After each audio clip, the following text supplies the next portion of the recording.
लोकन्यूज मराठी, आवाज लोकशाहीचा।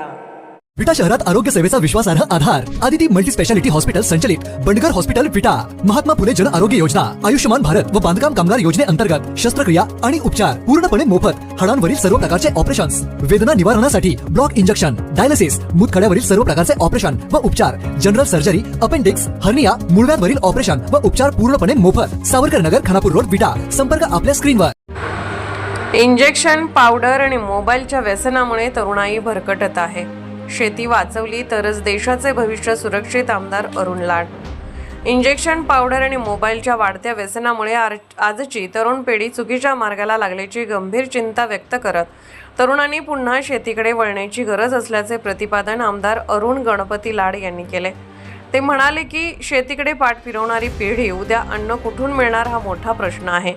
शेती हा केवळ व्यवसाय नसून कुटुंबाचा आधार आणि देशाच्या अन्न सुरक्षेचा कणा आहे। त्यामुळे शेतीला योग्य भाव, आधुनिक तंत्रज्ञान, सिंचन सुविधा आणि शेतकऱ्यांसाठी फायदेशीर धोरणे राबवणे ही काळाची गरज आहे। आमदार लाड यांनी पुढे सांगितले की शेतकऱ्याला योग्य दर आणि आवश्यक सुविधा मिळाल्यास तरुण पुन्हा शेतीकडे आकर्षित होतील। शेतीमध्ये आधुनिक तंत्रज्ञानाचा वापर करून रोजगाराच्या नव्या संधी निर्माण होऊ शकतात। शेवटी त्यांनी समाजातील सर्व घटकांनी व्यसनमुक्त, सशक्त आणि शेतीप्रधान भारत घडवण्यासाठी एकत्रित प्रयत्न करण्याचे आवाहन केले। आज शेती वाचवली तरच उद्याचा भारत सुरक्षित राहील असेही त्यांनी ठामपणे नमूद केले। इंजेक्शन आहेत किंवा पावडर आहेत हे सगळे थांबले पाहिजे आणि गांजा थांबला पाहिजे। आणि मुलांना जे आज व्यसन लागलंय मोबाईलचं, आज आमच्या मुलांना काही काम नाही, शेतीला पाहिजे तेवढं तर बी काही लक्ष दिलं नाही।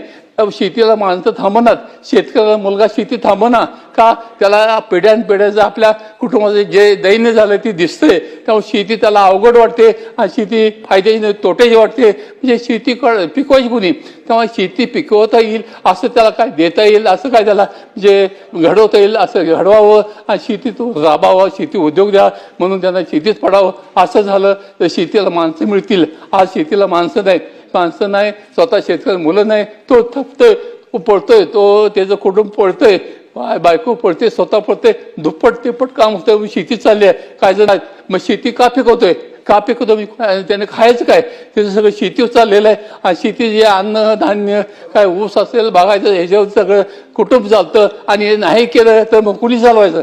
तो चालू शकत नाही आणि त्याचं कुटुंब चालू शकत नाही। तेव्हा माझी विनंती आहे, अंतिम तेवढा प्रस्ताव जे आवश्यक आहे, लोकांना आवश्यक आहे, जनतेला आवश्यक आहे ते द्यावं, द्यायला माझी अपेक्षा आहे। धन्यवाद।